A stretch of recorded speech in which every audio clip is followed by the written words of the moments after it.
Om Akhanda Mandalakaram Vyaptam Yena Characharam Tatpadam Darshitam Yena Tasmai Shri Gurave Namaha Ajnanatimirandasya Jnananjanam Shalakaya Chakshuruminitam Yena Tasmai Shri Gurave Namaha Guru Brahma, Guru Vishnu, Guru Devo Maheshwara Guru Sakshat Parabrahm Tasmai Shri Gurave Namaha. So, as I told you, in the morning, we will not directly discuss Kriya, but in the afternoon session we will not discuss, we will start with the Kriya. But now I'm just laying the background. What do you expect to do with Kriya? Where are you going with Kriya? How would Kriya be helpful to you? For the practice of Kriya, is it necessary that you should all become monks? In that case, I am out. Or are there any specific requirements for Kriya? Now, a couple of things. I told you yesterday that Kriya also is part of Ashtanga Yoga. So, Yama and Niyamas, rules and regulations to be followed, are important. What are the Yama and Niyamas to be followed for the practice of Kriya? The first Yama mentioned by Patanjali in the Yoga Sutras is Ahimsa. Now here we have a problem. When you say Ahimsa, does it mean only not killing? Or does it mean not violence? Or does it mean physical violence or thought violence? These are things we need to consider. Because I actually know people who every morning and evening feed sugar to the ants. It's part of Ahimsa. But are not at all worried about bumping off a business partner using supari. Is that non-violence? That is the question. Is that non-violence? Ahimsa basically means the attitude of saying, I will not cause injury to any living beings. No point, you can't cause injury to non-living beings anyway. You might think, what about treat the living beings, mind you. So, the meaning of Ahimsa is not causing injury to living beings. I mean, if this is in my mind as I live on this earth, then other things can be adjusted. Now, when I say that, not causing injury to living beings, please include human beings also in that. Please don't forget the human being. Human being today, in the middle of Kali Yuga, is the most advanced living being that we have. So I protect all other living beings, but I neglect human beings as not Ahimsa. This is also important to note. And more than that, look, you are meditating. Don't take it to silly limits. I am meditating. It's nice, beautiful, open air. Every time my mind is slowly becoming quiet, there's a mosquito biting. Now what will I do? Will I say, let it bite? But I cannot meditate. Unless you are a great yogi. You can have 100 mosquitoes biting, but you can still meditate. We haven't reached that position, right? I don't know. So what is the best thing to do? I mean, be practical.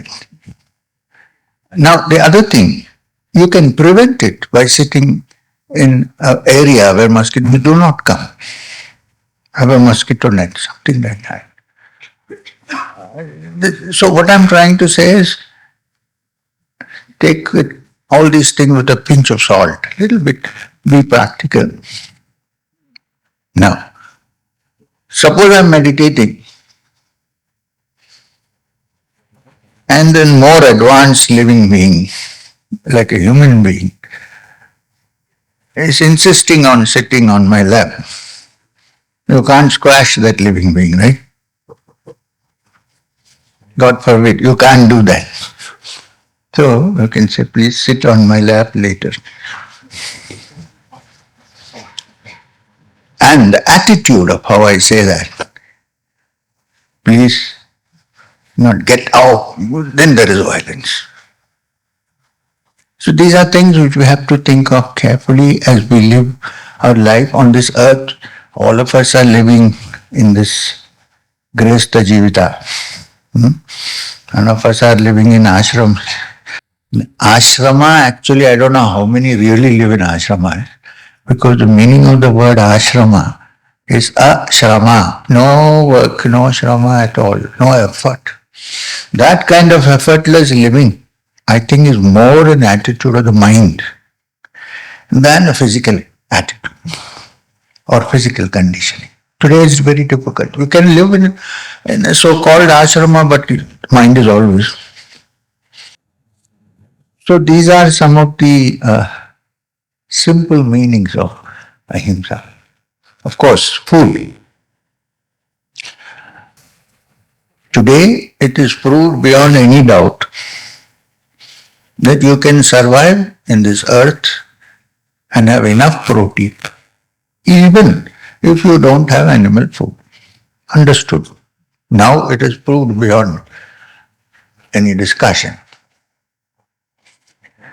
But then people who are born with that habit, there are two types of people. There are maybe people who are born in a particular family with a habit of, and the taste is what actually decides, is not so much the nutrition. When you eat something, do you measure the nutrition content? No. I like it. Difficult to get out of it. So, if you are in that position, my suggestion would be to gradually, because suddenly if you stop, there might be a reaction. So gradually try and say, let me try and live without causing injury to other living beings. But if I suddenly do that, I may not be able to do it. So carry on with that for some time and let go. Plus, if I am doing some yogic practice like Kriya, it's always better to avoid animal food. Because Kriya also builds up heat in your system and animal food builds up heat in your system.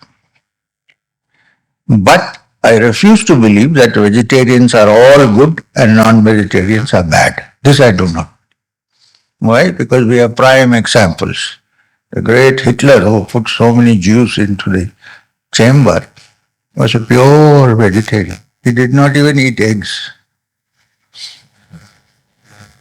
On the other hand, there are some people who may here and there, but are very kind. So don't judge people. Because I am vegetarian, I don't want to indulge. So that fellow is bad. Don't do that. If you do that, that is violence. You know what I mean? Some people say, oh, we eat non-veg. Why? Because Swami Vivekananda ate everything. You are not Swami Vivekananda. You are not. He did many other things.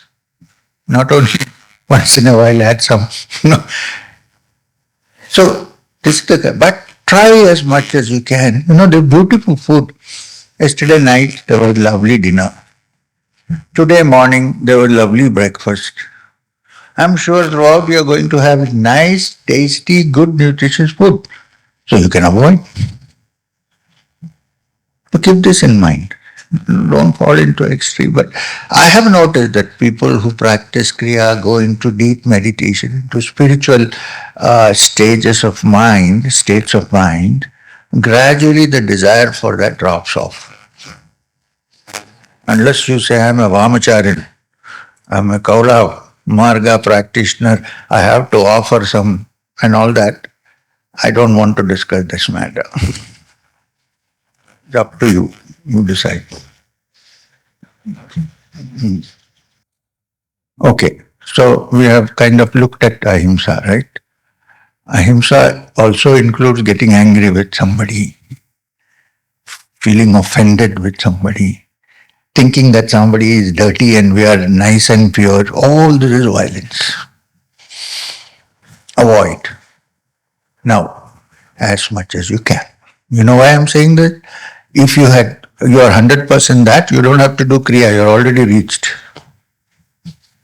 We are not, so let's start with practicing as much as we can. Then, other Yama and Niyamas, basically. Follow the golden rule given by Krishna to Arjuna in the Gita. This yoga is not for him or her who eats too much or eats too little, sleeps too much or sleeps too little. So follow the mid path. Don't go to extremes. Nobody has attained salvation through starving. In that case, all the starving people on the roads may have attained salvation long ago. Also, nobody has attained salvation by going on eating. So, as a practitioner of Kriya, which is a form of yoga, you need to have moderation in your food, in your entertainment, in all your habits. This is all that you need to look at. Then, among the 4 rules, 3 rules that you have to follow. Yesterday we discussed, right? No 20 rules, 3 rules. First is, of course, easy to say, not so easy to practice. Now, don't think that I will start practicing meditation only after I'm 100% perfectly doing it. Not possible. Start. As you progress, you will be able to change things. And what is the first principle? Truth. Satya. What am I looking for? The absolute truth, right? Asato Masatgamaya, the reality, the truth. And 24/7 I cannot be telling lies. This is not possible. Therefore, try as much as possible to stick to the truth. Now, both non-violence and truth, well, they are very important to us. Suppose I am staying alone. There is no retreat. One cottage is allotted to me, suppose, and I am staying with my wife. Middle of the night, somebody breaks the windows and takes my wife away now. Do I stop him? Or do I stick to the truth and say, no, I'm a yogi? No point. So always use your brains a little bit. If I say, I follow the principle of non-violence, how will the army defend our borders? Tell me. They're not doing it for themselves. So all these things we have to think of while we live on this earth. But try to stick to the truth as much as possible. The great doyen of legal studies, who was once the Chief Justice of India, Justice Venkatachalaya. All the judges even today look upon him as the Bhishma Pitamaha of law. We used to come to Madnampalli, so I took him to school one day. And the kids in our PGS school are very sharp. They asked, sir, we want to ask you a question. What is your definition of the truth? And he said, truth is that which is real and not false. Truth is also that gives the maximum benefits to human beings and does not cause injury to others. So they said if something is true and if you say that it causes injury to somebody, he said keep quiet. According to Manu, that is not the truth. Just shut up. So we have to look at this practically. Now suppose I don't stick to truth. How can you believe anything that I am saying? Equally, it's important that at least the teacher sticks to the truth. You don't have to. You can say, I am looking for moksha when actually you are looking to increase your bank balance. Okay. But I cannot say that. If I say that, the whole thing about the teacher-student relationship is dead. So try as much as possible to stick to the truth. This is what I am trying to say. Now, the other couple of things. The Yoga Sutras among the Yama and Niyamas also say do not accept gifts. Now in this world it is very difficult to carry on like this because everywhere we are promised gifts. I mean there is a sale, what does it mean? It's a gift, right? You're getting at less price, the rest is a gift. So this world has been, when your birthday people come with cakes and cut and give you, it's become a norm. But why is it said? Because once the gift is received, you become obliged to that person. And the yogi is one who has no obligations to anybody. Okay, especially it applies to teachers. Today you come to see me and you carry a brown envelope which is very fat, suppose. I don't know, I'm just saying. And I take it. Tomorrow when you come, I'm looking if the envelope is there or not. And the guy who doesn't bring the envelope never gets a chance. But these are the reasons why especially teachers should not try not to accept gifts. If you do, take it and give it. Let not the right hand know what the left hand giveth. Do some good with it. Don't use it for yourself. That's a good way to handle this thing. Not only for me, for all. Because you can't escape gifts. Everybody gives gifts. Just understand why it has been part of Yama and Niyama, and then you'll know how to handle this.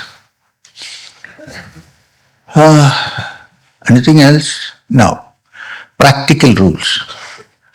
When you learn Kriya, make sure that you practice every day at least once. Here is a golden rule. Other things you can try. This niyama, don't forget that not only Kriya, any spiritual practice. People come to me and say, I want a mantra. Okay. So, what's your name? Shankaranarayanan. You don't know any mantra? No. Weren't you given a mantra when you were 8 years old? Yes, but then old-fashioned, I left it. I don't practice it. Okay, then what do you practice? Well, after I left my Gayatri, I went, already is given to you. After I left it, then I went to somebody else and he gave me a mantra. What was that? He said to chant Om Mani Padme Om. So, okay, great. I said, that is also nice, wonderful. So, how many? Are you still chanting? No. After 6 months I left it. And then I went somewhere and they gave me Om Namah Shivaya. Oh, I said, wonderful, great mantra. So how long did you chant it? Now I started asking, how long? Another 6 months. Then he went to a Sufi who said, chant some who. So he did who. And then it hooed off after some. Now finally he said, give me a mantra. I said to him, now I give you a mantra. You will chant for 3 months. and then forget it and go to another. So the main thing is when you have something with you which is valuable, stick to it and practice every day. Very important. Practice every day, stick to it, fix a time, don't change the time, chant it every day. Very important. Just as you practice Kriya every day at a particular time. Don't say I will practice Kriya one day in the morning, then one day in the afternoon, one day in the evening. This won't work. Fix your time. Practice every day. So everyday practice. At least once a day. If you're doing twice a day, I'm happy. If you do thrice a day, everybody is happy. But don't say I will do thrice and not do anything at all. At least do once. What is the best time for Kriya? Early morning. But when you say early morning, don't start by saying I'll start at 3 o'clock. It is Brahma Muhurta. After 3 weeks, it's all gone. All Brahma Muhurta. I cannot chant. So find a reasonable time. Before activities start on this earth. A reasonable time. Fix it. Don't do anything else during that time. Don't let your dog take you for a walk at that time. Yeah, because when you say I'm taking dog, the dog is taking you, right? So, fix a time. Every day practice it at the same time. 2. Have an asana. It could be a simple rug, which only you use and don't give it to anybody else. When you finish, roll it and put it away. Nobody will use that rug except you. 3. If possible, have a good set of clothes, simple and comfortable, that you wear for Kriya. Especially don't sit for Kriya with the same clothes you were using when you went to sleep. Change that. If possible, have a wash. Otherwise also it is all right, but change your clothes. Have a set of simple clothes. I was about to say best to have no clothes, but it is not working. So then these are the few simple rules to follow. Got it? I think everybody can follow. At least 50%, 60%. Good enough. Now, I'm going back to what I said I will do today before we go into the Kriya proper and why Kriya is practiced or any other Kriya, not only this Kriya. Please also understand that those who do not practice Kriya are not disqualified from understanding the truth. No. Kriya is only one of the ways. And this Kriya, in Sanskrit, the word Kriya means an act, a technique. And when I say Kriya, I'm talking about a particular technique which has come down to me from there. So, in the Yoga Shastra, there may be many Kriyas. Can't say this is the only Kriya. This is the Kriya which I got and I'm passing on to you. Remember this. So don't say that people are not practicing Kriya. No. When Maheshwarnath Babaji was around, people came to him and asked, Sir, Swami, please teach me a Kriya. But he said, but why? I want to attain God realization, whatever. He used to ask, what Kriya? Mirabai ne kaun si Kriya kiya? What Kriya did Mirabai do? No Kriya. Then he used to ask on the Jnana Marga, what Kriya did Ramana Maharshi do? Nothing. After having answered, he said, Abhi bhi Kriya chahiye kya? Do you still want Kriya? Yes. Okay. So Kriya is one of the... So what I'm trying to say is that you may be following the Jnana Marga, Bhakti Marga, Abhyasa Yoga Marga, Karma Yoga, you may Sankhya Yoga, you may be following any of these paths. We do not ask people to shift. Stay. Practice Kriya.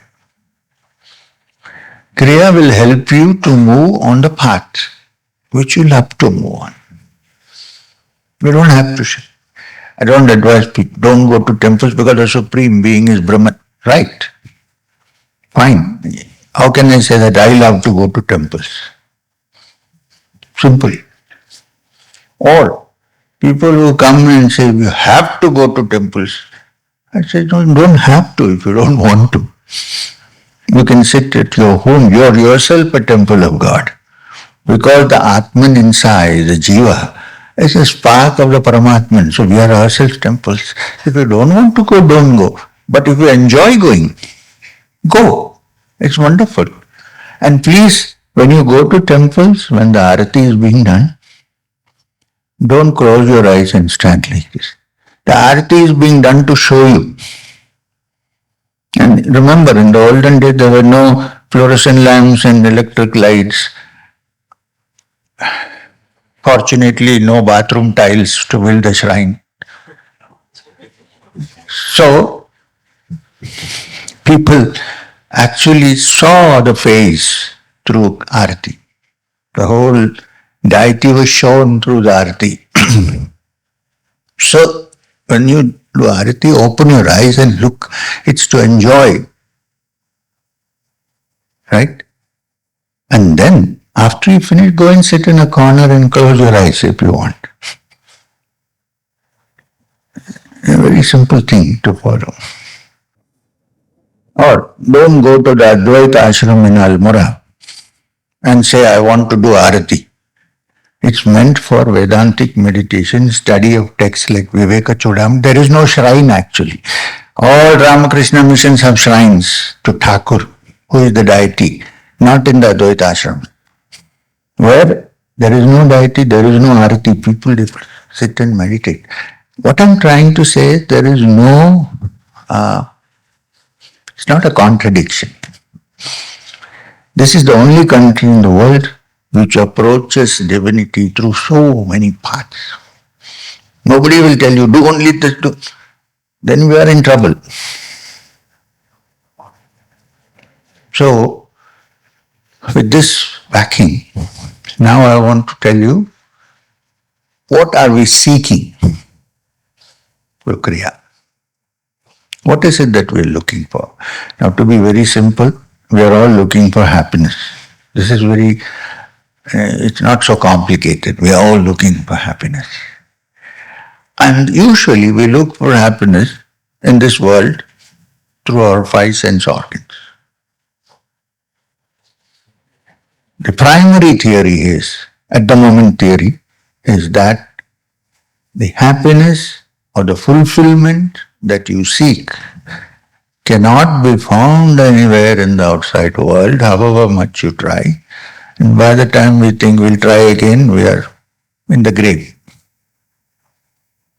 On the other hand, if you turn inside, from the pravritti to the nivritti, that which you seek, which everybody seeks, the happiness is found inside, and you don't have to invest with money for that. You don't need to have a bank account. It's freely available to everybody, if only one is ready to do what is necessary and turn within and look. This is what we are going to do with Kriya. Now, of course, because it is a yogic practice, there may be some fringe benefits.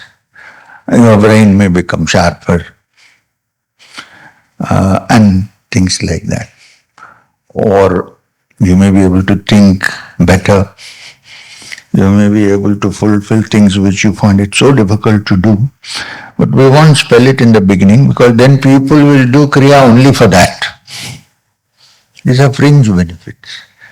Like, I'm practicing Kriya when from the age of 19 or 19 and a half. I'm 75 now, I'm still practicing it. In general, I do not have any of the symptoms or things of a 75-year-old human being. I can still walk with you. You may get tired, I may not. That is not the main benefit. The main benefit is one is centered in the true reality, which by its very nature, intrinsic nature, is blissful. Which is why in Vedanta it's called Satchidananda. Sat meaning the reality, the truth, which always is, in contrast to that which we think is but is not. And also, anything on this earth lasts only as long as you die. After that it doesn't last. I may have big buildings, but the buildings may stand and I may disappear. So, the truth, Sat, means that which is always there eternally. And therefore, if it is eternal, it cannot be something that was created. Because anything that is created has to get destroyed at some point. Ever existing. And that ever existing element in us is Chit, meaning it is consciousness. It's not a physical object or a material object. It is a conscious thing. It's because of which we are conscious of everything. Of course, it works through the brain, which is a great computer, but it is the essence from which the whole concept of consciousness comes into being. And what is its nature? Ananda. Pratchit Ananda. Ananda meaning not the ordinary, if I go and have an ice cream, little bit Ananda is there. That's also Brahman. Or if I have sex, there is some enjoyment. That is also Brahman. But here is something Anantamanandam Brahma, that which never ends and is not dependent on any of my sense organs, but is always there, and once touched, it is there in deep sleep, in dream, and in waking. This is what we are looking at. So, that is one part. Now we are looking at it from another direction. The earliest mention of the truth, or what you are searching for, eternal happiness, or whatever, was mentioned. The earliest texts available to us are the Upanishads. In most of the Upanishads, except the 20 Yoga Upanishads, there is no mention of any practice or anything of the kind. I mean, little bit here and there, but not. In the 20 Yoga Upanishads, you will find the mention of all the yoga techniques that we have till today, including Patanjali. Not Patanjali is not mentioned by name. There are Upanishads like Mandala Brahmana Upanishad, Hamso Upanishad, Kalisantaro Upanishad, many Upanishads. And they are the earliest, apart from the Yoga Upanishads, the earliest Upanishads are the principal Upanishads, which are 10 or 11 in number. Let's say 10. All the Acharyas have commented on it. Now we are going to look at one Upanishad out of this to figure out where we are heading when the mind becomes absolutely tranquil through the practice of Kriya. That has to be there. Otherwise, you can theoretically understand it, but you will not be able to experience it. So where do we go? There is the smallest Upanishad called the Mandukya Upanishad. meaning frog Upanishad. Manduk is frog. It has only 12 verses. Some people have gone to the extent of saying that if you understand this Upanishad, you don't have to do anything else. I don't totally agree with this. In fact, the first Vedantic text that came out, which people could read, was the Karika or the commentaries written on the Mandukya Upanishad by none other than Gaudapada. Gaudapada was Shankara's guru's guru. Supposed to have sat in Badrinath and written the commentary on the Mandukya Upanishad with Govindapada's teacher. So you can understand how important it is. We will not go into why it is called a frog Upanishad, Mandukya, except to say that even if the teacher is a frog, the most important thing is the content. So don't, because somebody is looking smart and good doesn't mean he's saying the right thing always. You may look like a frog. In fact, in the Chandogya Upanishad, during the rainy season, they say all the frogs sit together and chant the Vedas. Should read it, Chandogya. So anyway, the Mandukya Upanishad defines Om, Pranava, the most important sound in the Vedas, which Yamadeva in the Katha Upanishad, talking to little Nachiketas, says the most important sound is the Pranava Om, which is the link or the bridge between this world and the next. So Mandukya proceeds to define Om. We know the normal definition of Om usually, that it's split into 3 syllables of A, U and Ma.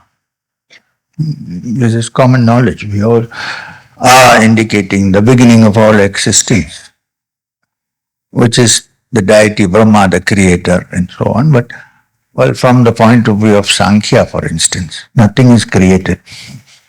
Everything is manifested. From the complete undifferentiated substance called Akasha, through differentiation, are created or manifested this entire world and many other worlds. In Sankhya, there is no creator God sitting there in the workshop, tapping with a chisel. Manifested.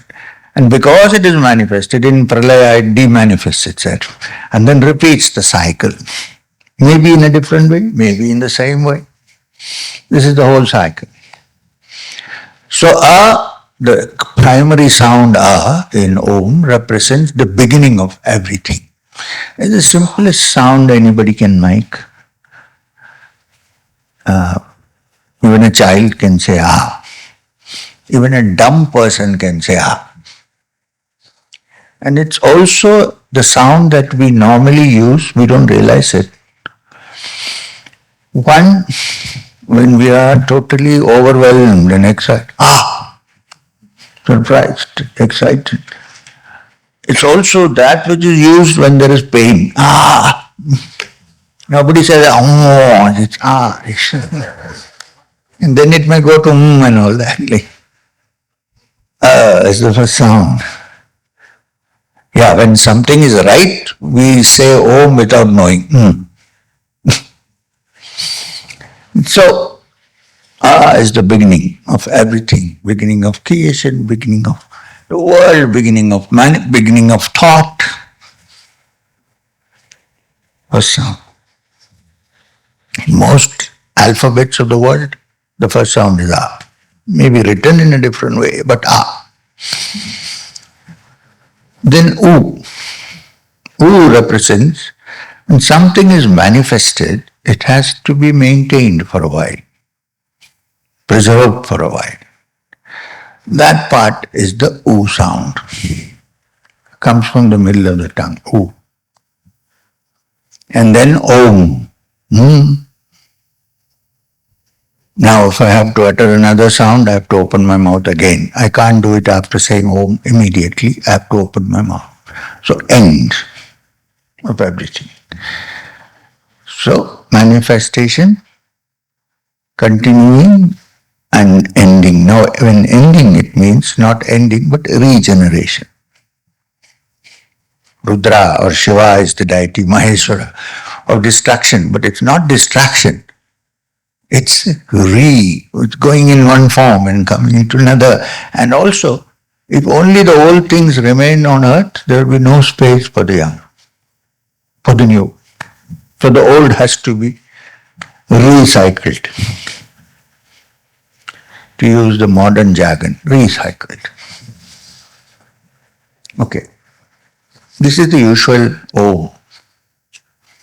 The Mandukya Upanishad gives a different interpretation to O. The Mandukya says the sound A, indicates. Now the Mandukya doesn't tell you what to do, what not to do. It just gives you an understanding of three states of consciousness which are common to all mankind, even to most animals. So A represents the most common thing we know, the waking state. Jagrata avastha, waking state. We all know what is waking state, right? We don't have to explain. Although Shankara has a dispute here, Adi Shankara. He says people are really sleeping, they are not awakened. A sleep of ignorance, he calls it.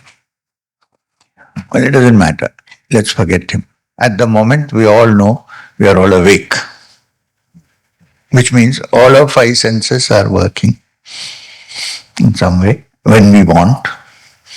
If they work when we don't want, we are in trouble. When we want. Eyes, you know the five senses, I don't have to explain. Panchendriya. This is the waking state. And we say this is real. Forgetting the fact that any time we leave it is not real. But anyway, let's say it's real. Which again is a contention. If you say this is real, you read the Sankhya Pravanchana Sutra. It tries to prove that what you think is real is not real. Anyway, let's not get into that. Waking state. Everybody knows. The next state, which is common to all humans, the Mandukya says, is represented by U. Swapnavastha, dream state. It's also called Tejasa, because when you dream, your eyes are closed, it is dark, but you see everything in full daylight. Self-effulgent. So U represents the dream state. Now this dream state needs a little more close examination than the waking state. Why? Because it's a very strange state. When you're dreaming, it's not a dream. It's very real. Otherwise, why would you scream when somebody is poking you with a trishul in a dream? It's real, right? You actually feel the pain. But when you wake up, there's nothing. The dream has disappeared, trishul is gone, the fellow who was wielding it is gone, there is nobody there. And then you say, oh, that was a terrible dream. Or you had a pleasant dream which you love to continue but it stops. You are lying in some Pushpa Vimana with an Apsara, enjoying. Real dream. So wonderful. And then rudely somebody says, hey, wake up, it's time. There is no Pushpa Vimana, there is no Apsara, Ramba is not dancing, all is over. Rudely awakened into reality, so-called reality, waking state. Now this is a very strange state. Now, some Vedantins ask the question When you were dreaming, if somebody said it is a dream, you will not believe it. Now you say you are awake, or I say I am awake. If I say this is a dream, will I believe it? No. I said, how can it be? So therefore, maybe there is somewhere I wake up from this and say, my God, what a long day. Maybe. But that's not important. The most important thing to note is that in the waking state, the dream state is not real. In the dream state, the waking state is not real. Great Maharaja Janaka, Raja Rishi, went to sleep. And he dreamt that he became a beggar. It was a long dream. He was begging for his food, suffering. And then he woke up and he was lying in his palace, in his, must have been a good bed. And then he asks his guru, the great Rishi Yajnavalkya, who happens to visit him, Sir, please tell me which is real. Because I really thought I was a pauper, a beggar, begging for my food. What if I had not awakened from this dream? And now I find I am a king. So this is real or that is real? Please tell me. And Yajnavalkya explains to him that, man, this and that are both equally unreal because they are relatively real. In this state that is unreal, in this state that is unreal. So it is not absolutely real. So who is real? The witness is real. Somebody was watching it, both sides. That witness is real. So U represents the dream state. So who knows? So now you will say I'm waking state, but then somebody rudely shakes you and you get up and say, oh my, what a dream. Who is this man sitting here? Possible. But watch out. There is one major difference between dream and waking state. What is that? That is why we love the waking state, not so much the dream. What is this? Continuity. M dreams, giving you an example, okay? M dream that he is Janaka, the king. Right? Then the dream is over. M is back to M. Tomorrow, M dreams that he is Hiranyakashipu. Prahlad is continuing to sing Narayana, Narayana, saying, what kind of a son do I have? And so on. And then I wake up, I am still M. Then I dream that I am somebody who's serving Krishna, massaging his feet and so on. I am enjoying it. There's a nice fragrance in the air. I wake up, I'm lying in my bed, I'm him. So that difference is there. Suppose I was not him, it would have been terrible, but what I mean is, there is a continuity here. In that there is no one day it is something, one day it is something else. But this is the way of the world, which we need to realize. So this is U. Now what about Ma? Om. That's the last syllable, right? Ma. Om. Now according to the Mandukya, the Ma sound, which is closing everything down, represents Sushupti, deep sleep, dreamless sleep.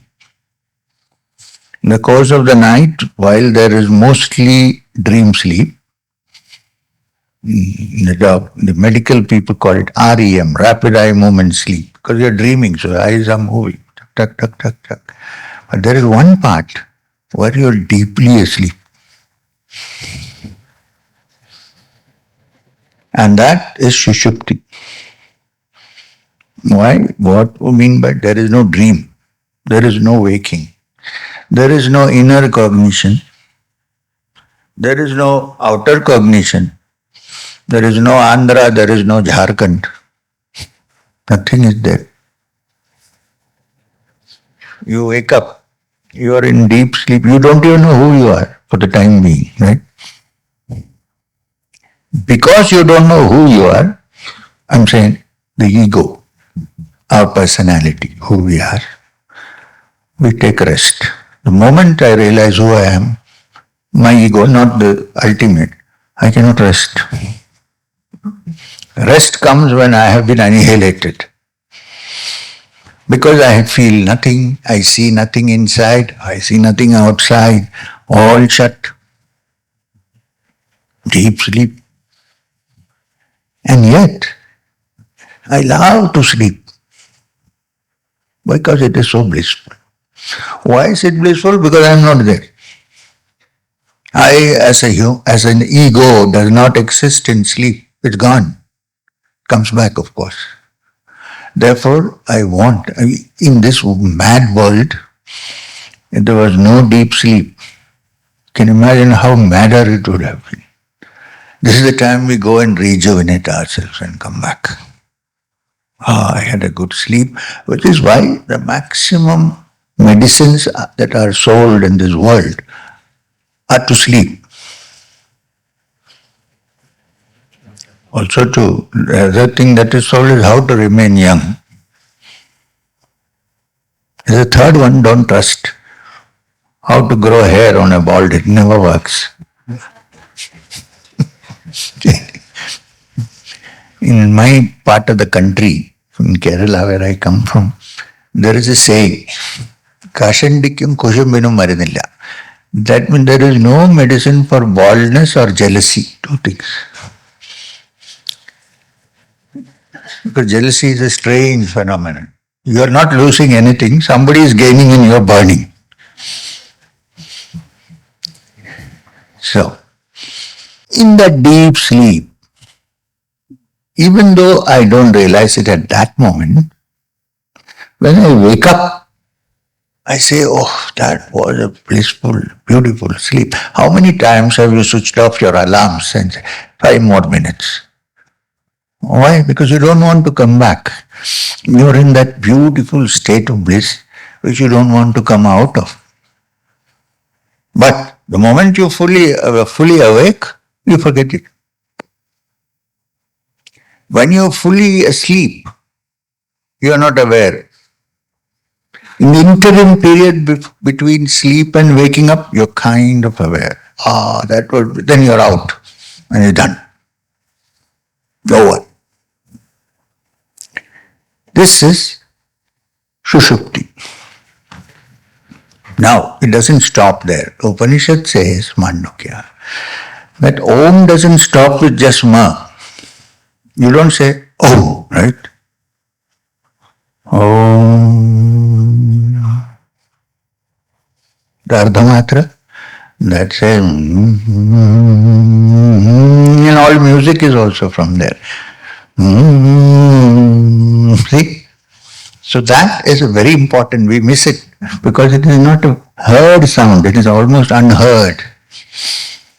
Now that represents what the Mandukya calls Turiya. Now what is Turiya? Unless somebody knows, isn't Turiya, we can't say what is Turiya. But we can say, based on deep sleep, the experience of deep sleep, which while we are asleep we do not know, but when you are kind of waking up we have a reflection, which means we were there but we don't remember. Imagine that in that beautiful, blissful Sushupti, I am awake. But it can't be my ego then. It's that which gives the ego the sense of I.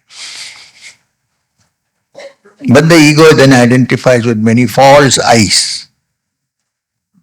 I, not I's. So, if you can even mentally conceive of a state, all other parameters are Sushupti. But I am aware.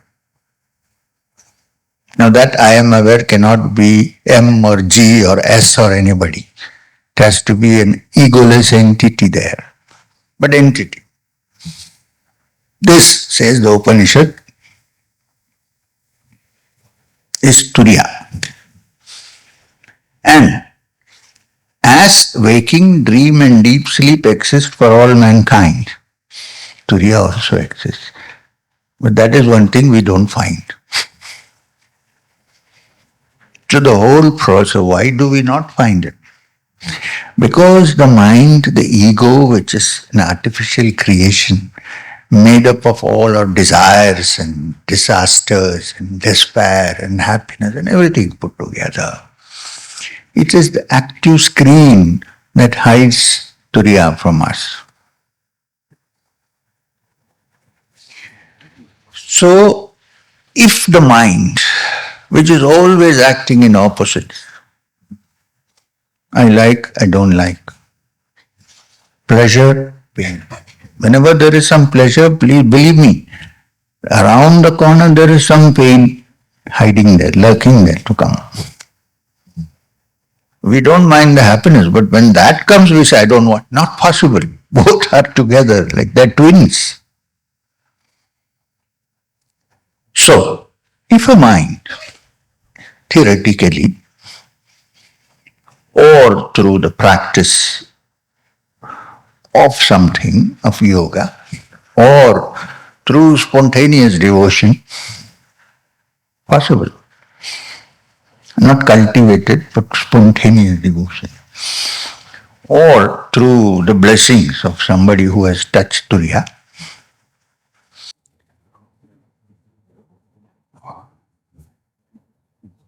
So what did I say?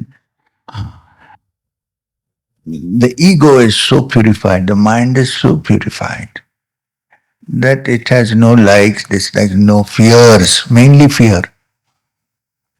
Such a mind, even in deep sleep, Sushupti, experiences Turiya. Unfortunately, there is no way to reach Turiya through deep sleep. That would have been great. Then we'll go on sleeping. Then shift over to Turiya. This is not possible. So if the mind's agitations, which Patanjali calls vrittis, through some process or the other, removed, all the ripples are quietened, that mind understands what is Turiya, and that mind is in Turiya while it's awake, while it's in Swapna, while it's in deep sleep, Sushupti. All three states, there is only Turiya for such a mind.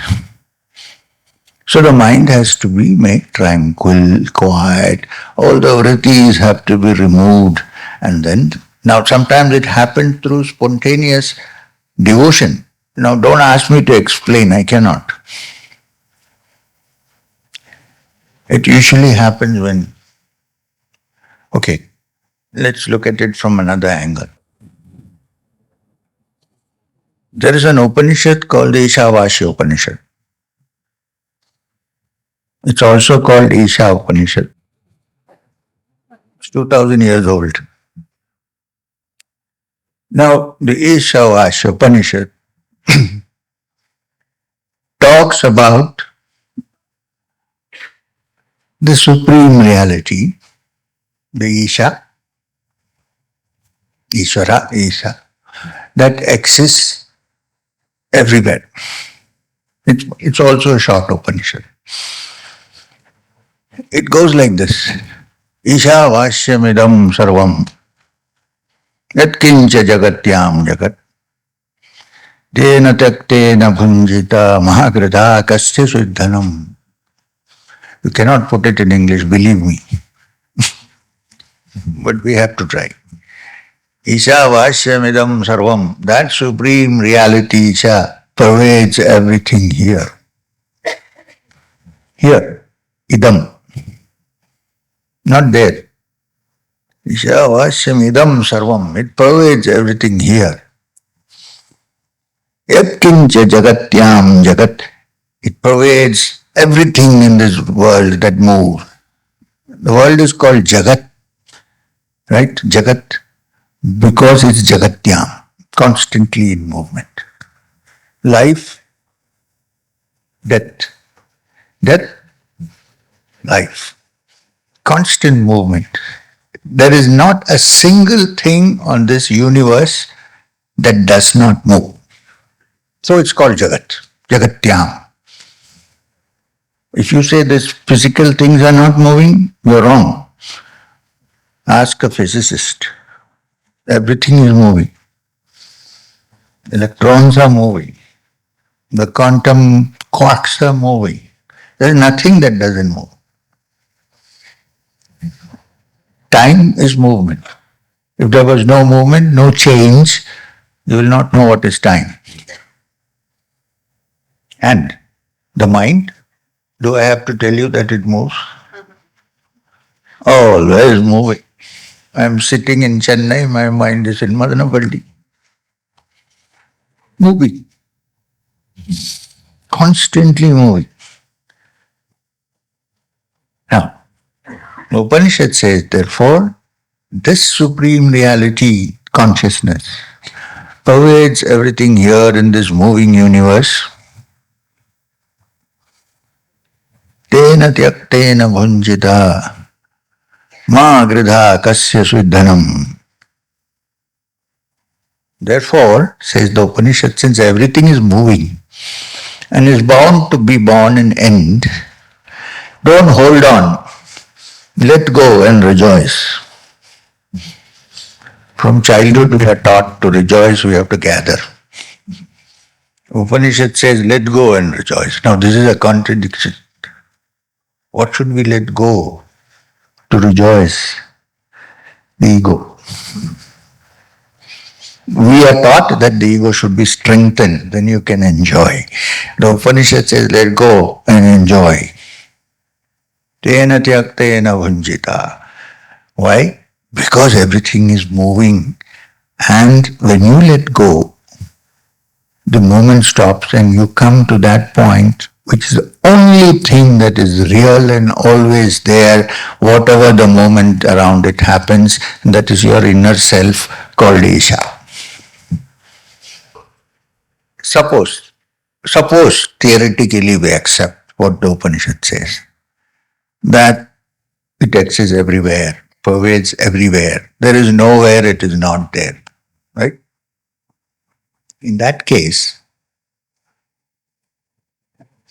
how do I find it? Suppose it is there and I am here, I know how to find it, right? Or it is there and I am here and I know how to find it. If it is everywhere, how do I find it? When I stop all finding. When all movement and reaching out stops and the mind comes to complete rest, then it is resting in that which is there everywhere. So chitta vritti nirodha means the mind rests totally. There is no movement. It's not reaching out. Where can you reach out? The Isha is described in the Ishavasya Upanishad also as tad dure tadvat antike. It's far and it is so near. If it is near, how do I move towards it? I stop all movement and sit and it is here. I hope I'm trying to express whatever. So for that, therefore you see this, whatever way we look at it, ultimately it is the mind that we have to handle. And the mind is always in movement, in action, in all kinds of things. Find some time when the mind is at rest. In that rest, you touch the origin of everything, including thought.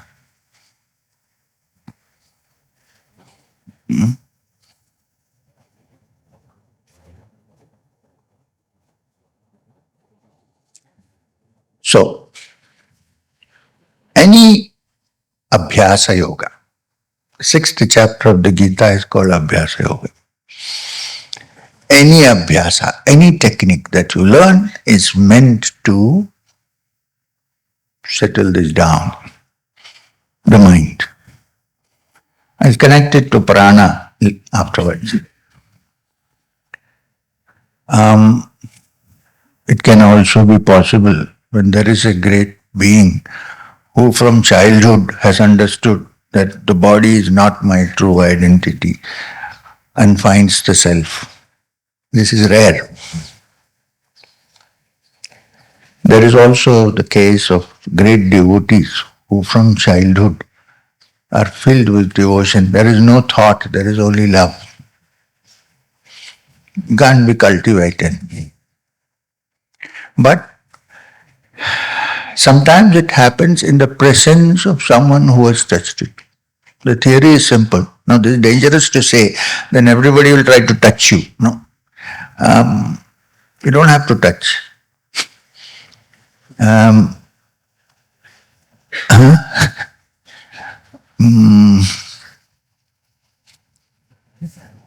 put it this way. Yeah. Suppose there is a magnet here.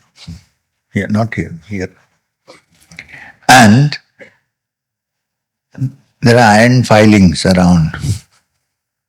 Now the iron filings get attracted to the magnet. They go and stick there. And then after some time they become magnets themselves. Right? The magnetic properties are transferred to the iron filings. But they go off after some time, dissipates. Suppose it is an electronic magnet, then it doesn't go. It remains forever. And the electronic magnets, the coil is wound like this. We are trying to look at an electronic magnet in the spine in which the coil is wound, so that you become a permanent magnet, not a temporary magnet. Sometimes through that's called grace, when somebody has touched that and when you come near you feel something. But it goes off when you go away. If you want to make it for yourself, you need to touch it actually. And all the sadhana that we do, basically, whatever be the sadhana, is removing the rust from the iron. Because if it is coated with iron, the magnetism doesn't work. Yama, Niyama, Asana, Pranayama, Kriya, all is meant to remove this. That's all. You don't do anything else there. And then the mind becomes quiet and free of all opposites. In that quietness, one understands the reality. And this is where you're going. There is one danger. Today we mentioned Patanjali's Yoga Sutras. The first chapter is Samadhi Pada, which we discussed to some extent. Second chapter is Sadhana Pada, which we are going to do in the afternoon. Now, after Sadhana Pada, there is one chapter called Vibhuti Pada. That's where you have to be very careful. Because when you practice, when the prana is regulated, and when the mind is still, it becomes powerful. An agitated mind cannot be powerful. It is weak. It pretends to be powerful. Become powerful. Because it becomes powerful, it gets control over many things, if necessary. People usually fall into that. Because the last chapter is Kaivalya Pada, Pada of freedom. Moksha, Kaivalya, Mukti, whatever you want to call it. In between there is the Vibhuti Pada. As you practice, your mind becomes sharper, your mind becomes quieter, you're not wasting energy anymore, you're gathering energy. Now that other people look at you and say, hey, there's something in this guy, he can do this, he can do that. And sometimes we fall there, we don't proceed. If you say this also is going to go after some time and move forward, then you are in Kaivalya. So, that's what we are trying to do. I'm not saying before you leave the retreat you will all have Kaivalya. It's not in my hands. I wish I could. But so the practice of Kriya or any other sadhana is meant for this. I just wanted to give you the Samadhi Pada grounding, where we are going. Not technically, we don't have to discuss what kind of Samadhi. Just remember that it's a super conscious state. Next, how does all this have to do with techniques like Kriya. We are sitting down and breathing up and down and so on. How does this connect? If it's Turiya, it must be beyond any other definition. Please remember what I said. This is possible only when the mind's vrittis are completely at rest. The mind's vrittis are not at rest mainly because, according to the yogis, the prana, the life energy in our system, moves erratically through hundreds of nadis which are in the system. There are more than 100 nadis, channels in our body, through which the prana or life energy moves. And usually erratically, because we live a very erratic life. It's not a disciplined life. So it moves here and there like crazy. Which is why there are always vrittis multiplying in the mind. The yogis say, in fact, the first mention of something similar to Kriya, not entirely said because it can't be taught like that, you will find in the 6th chapter of the Gita, Abhyasa Yoga, where Krishna advises Arjuna to go to a quiet place, sit in a asana which is neither too high nor too low and so on. Make sure that you are protected and then sit in a comfortable posture with your spine and the neck and your head in the straight line. Fix your attention in the Bhrumadhya and balance the prana and apana and be free. This much has been said. Beyond that, no. Probably taught Arjuna afterwards, we don't know. There and then. So, the idea is to bring this prana, which is erratically moving through all the hundreds of nadis, discipline it and bring it to one particular state. Now, from the yogic point of view, we have 3 main nadis which we are concerned with. We don't care about all the other nadis. On the left is the Ida nadi, in the right is the Pingala nadi, and the middle is the Shushumna. This state where we say the mind is completely quiet and all vrittis are removed, which is at peace, from where you figure out what is Turiya, what is your true self and so on. This happens only when the prana has been balanced in the Ida and the Pingala and brought to move in the Shushumna. When it comes to Shushumna, then it's called Mukhya Prana. Well, some people call it Kundalini, some different names, but Mukhya Prana, the most important prana. So, not to be confused with the name of Madhvacharya, is Mukhya Prana. So, the whole of the practice of Kriya is first to gather the prana from all the erratic activities. It's going through the hundreds of channels, bring them to the left and the right channel, Ida and Pingala, and then balance it, the prana and the apana, and then bring it to the Muladhara and move it through the central channel. This is Kriya. Because when this happens, when the mind is settled, all the vrittis get settled, then in that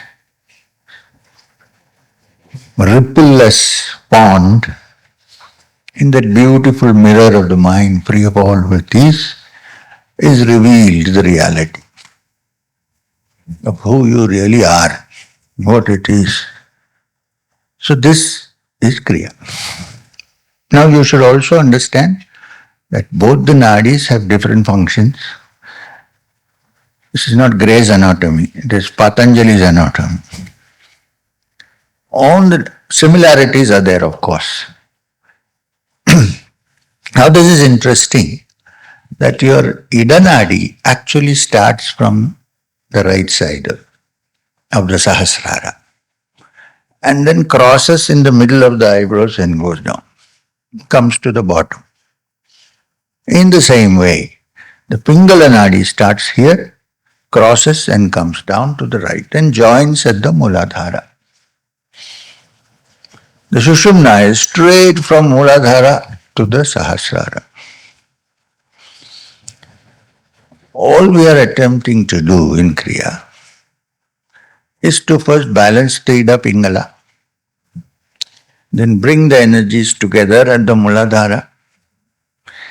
You can consider these two as the anode and the cathode. Then you spark them. This spark then travels through the Sushumna and goes to the Sahasrara. This is the whole practice of Kriya. So techniques are there, but this is what we are doing. And then what happens is, now this is something which now scientists have understood, especially the neurologists, that the left brain, left lobe, is the practical brain. And the right lobe is the intuitive brain. In most of us, they're imbalanced. Somehow we are too practical, less intuitive, or too intuitive and less practical. We need to balance both. Only if you balance both can the energy then ascend through the Sushumna. This is the practice of Kriya.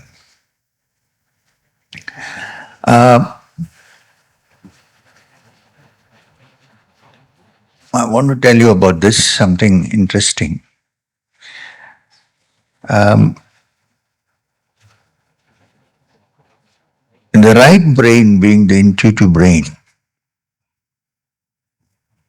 is not limited to the measuring brain of the left, the practical brain. It's free.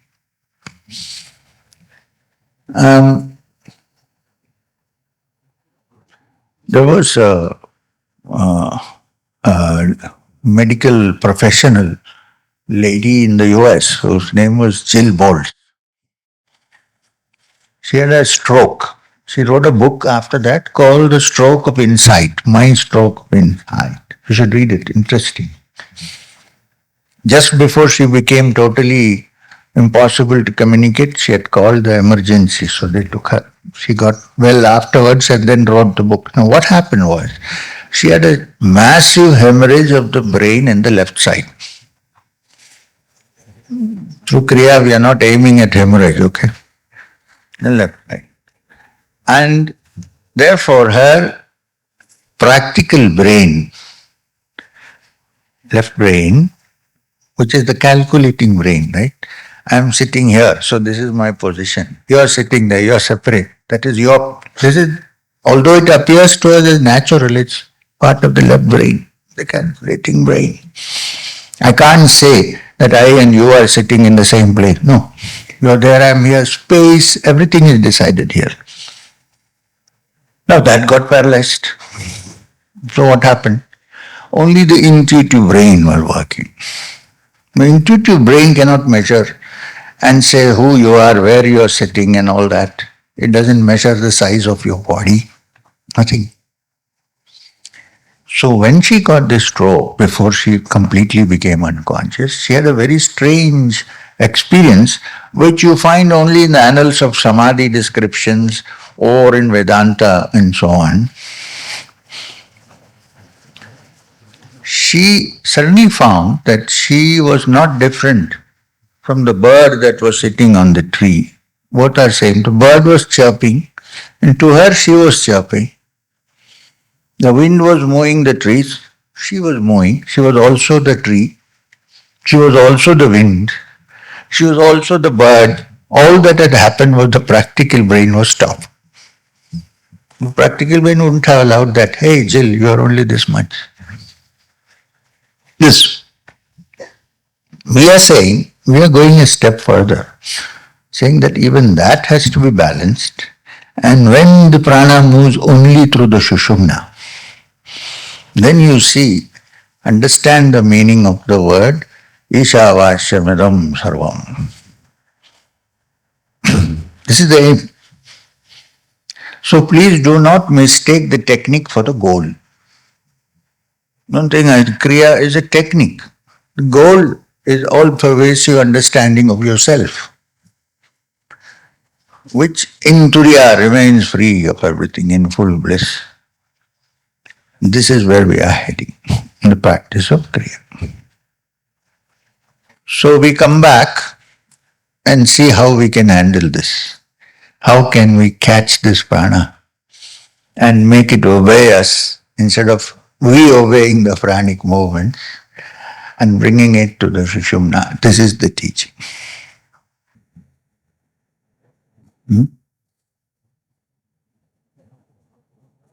So let go and rejoice. I'm not talking about the gas that builds up in the tummy. You may rejoice, but neighbors will get upset.